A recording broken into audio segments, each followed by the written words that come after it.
Goeiemôre, en vandag is dit Handelinge 5. En net voordat ons Handelinge 5 lees, baie welkom by ons Bybelleesgroep. Dit is wonderlik om elke dag na die Here te luister en te hoor wat hy vir ons sê. Die boodskap in Handelinge 5 gaan daaroor dat haat tussen families vernietig alle familielede en hulle kinders. Waar pas Handelinge 5 in die storie in? Teen Handelinge 5 het alles al gebeur wat moet gebeur. Dink aan Handelinge 5. Dink aan as 'n naderdraai. Handelinge 1 tot 3 bou die probleem op. En in Handelinge 4 is die krisis, die klimaksslag. En in Handelinge 5, wat ons nou gaan lees, wys vir ons, wat is die gevolge en hoe eindig dit? Wie het gewen? Wie het verloor en wie het geleer? So, kom ons lees nou Handelinge 5. Handelinge 5 vers 1.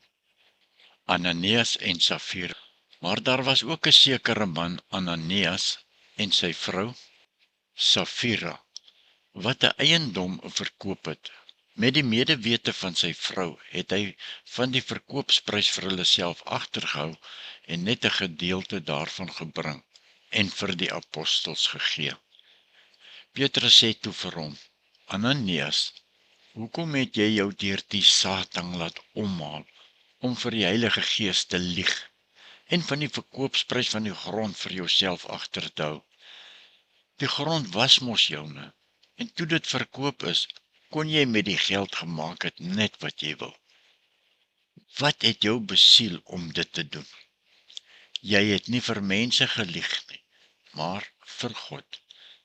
Toe Ananias dit hoor, het hy dood neergeval, en al die ander wat dit gehoor het baie bang geword. 'n Paar van die jonges het nader gekom, hom toegedraai en gaan begrawe.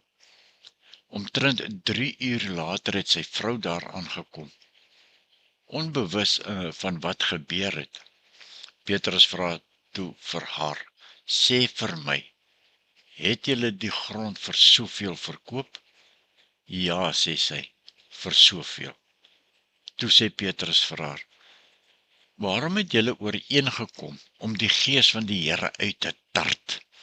Die mense wat jou man begrawe het, is nou net weer hier by die deur, en hulle sal jou ook uitdra. Sy het onmiddellik voor Petrus doodgeval. Die jong manne het ingekom, gesien sy is dood, en by haar man gaan begrawe. Die hele gemeente en al die mense wat hiervan gehoor het baie bang geword. Dan kyk ons na baie tekens en wonders, vers 12. Deur die apostels het daar baie tekens en wonders onder die volk plaasgevind. En al die gelowiges het gereeld saamgekom in die pilaarsgang van Salomo. Maar van die ander mense het niemand dit gewaag om by hulle aan te sluit nie, al het die volk hulle hoog geag. Tog is baie mense wat in die Here geglo het, mans sowel as vrouens, algaande by hulle getal gevoeg. Die mense het selfs siekes op straat uitgedra en hulle daar op draagbare en beddens neergesit, sodat as Petrus daar verbygaan, al is dit maar net sy skaduwee op party van hulle kon val. Daar het ook baie mense van die dorp in die omgewing van Jerusalem afgekom, en siekes gebring en mense wat onder onrein geeste gelei het. Hulle is almal gesond gemaak. En dan kyk ons na die vervolging van die apostels, vers 17.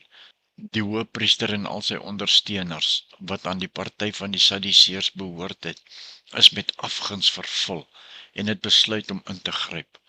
Hulle het die apostels oop en bloot laat vang en in die tronk gestop, maar 'n engel van die Here het in die nag die tronkdeure oopgemaak, die apostels uitgelei en vir hulle gesê, gaan staan in die tempel en verkondig aan die volk die volle boodskap van hierdie nuwe lewe. Hulle het gehoor gegee en die môre vroeg na die tempel toe gegaan en die mense geleer. Intussen het die hoëpriester en sy ondersteuners die leiers van Israel vir 'n volle vergadering van die Joodse Raad bymekaar geroep en wagte na die tronk toe gestuur om die apostels te gaan haal. Maar toe die wagte daar kom het hulle nie in die tronk gekry nie. Hulle het teruggekom en vertel, ons het die tronk behoorlik toegesluit gekry en die bewaarders op hulle pos voor die deure. Maar toe ons oopmaak en ingaan, was daar niemand nie. Toe die bevelvoerder van die tempelwag en die priesterhoofde dit hoor, was hulle uit die veld geslaan en hulle het gewonder wat van die apostels geword het. Net toe kom maar iemand in en sê vir hulle, weet julle, die mans vir wie julle in die tronk gesit het, staan daar in die tempel en hulle leer die volk. Toe het die bevelvoerder en die wagte die apostels gaan haal, maar sonder geweld, omdat hulle bang was die volk steek hulle onder die klippe. Hulle het hulle voor die raad gebring en die hoofpriester sê toe vir hulle, het ons julle nie uitdruklik belet om die mense in hierdie naam te leer nie? En nou lê die hele Jerusalem vol van julle leer. Boonop wil julle ons ook nog verantwoordelik hou vir hierdie man se dood. Petrus en die ander apostels het geantwoord, 'n mens moet eerder aan God gehoorsaam wees as aan mense.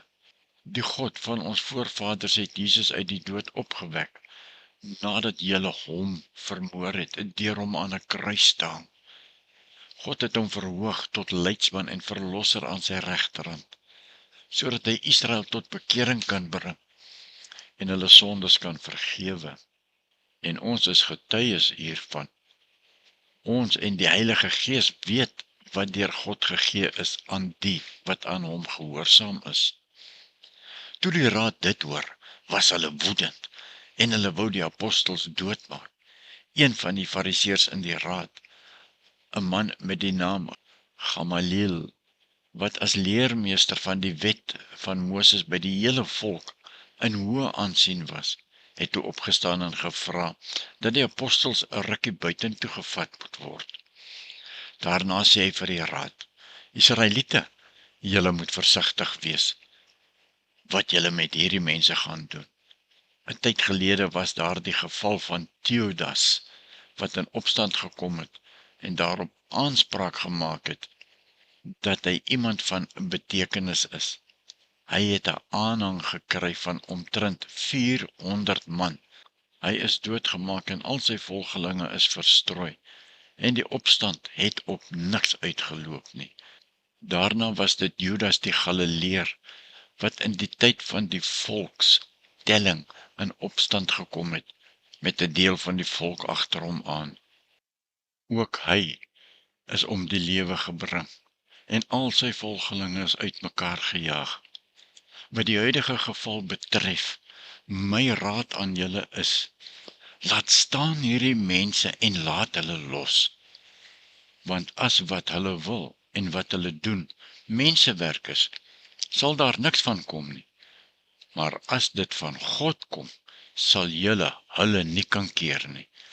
Moenie dat dit dalk later blyk, dat julle selfs teen God gestry het nie.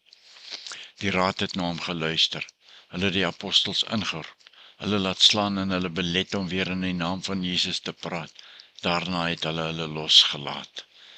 Die apostels het van die raad af weggegaan, bly dat hulle bevoorreg was om ter wille van die naam van Jesus vernedering te ly.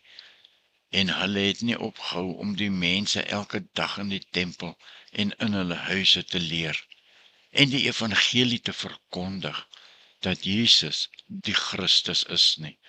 Amen. Tot sover vandag. Mag die seën van die Here op ons val met Handelinge 5. As ons dit bestudeer en kyk wat die Here vir ons sê en dan gaan doen wat God vir ons sê. En nou net 'n kort nabetraging. Aksies het gevolge. Handelinge 5 vers 1 tot 11 wys die prys van goeie en slegte keuses. Niks in die lewe gebeur per abuis nie. God neem oneerlikheid en skynheiligheid in sy kinders en in die kerk baie ernstig op. Nommer 1. volgens verse 1 tot 11. Is ek eerlik voor God, of maak ek ook of ek alles gee, maar in my hart hou ek iets terug? Die tweede vraag is, volgens vers 12 tot 16, neem ek sonde lig op, omdat niemand sien nie? Vertrou ek God se krag ten volle? Bid en verwag ek nog dat God vandag mense kan aanraak en heel maak deur my? En die derde plek, volgens verse 13 en 14, staan ek net by of staan ek eenkant? Is ek deel van wat God doen? Of kyk ek net van ver af, omdat ek bang is wat dit my gaan kos? Verse 17 tot 42, is ek jaloers as God ander mense gebruik? In die vyfde plek, raak ek kwaad of bedreig as iemand anders geseën of gehoorsaam is? Waar kies ek mense se goedkeuring bo wat God vir my sê? Waar? Is ek bereid om te ly vir Jesus? Sien ek dit as 'n eer as ek gespot of sleg gesê word oor my geloof? Ja, wat kan ons sê, nee? Handelinge 5, baie ernstige hoofstuk. En hiermee sluit ons af vir vandag. Seën, vrede en genade vir julle geliefde kinders van die Here. Van God onse Vader, Here Jesus Christus en die Heilige Gees. Amen.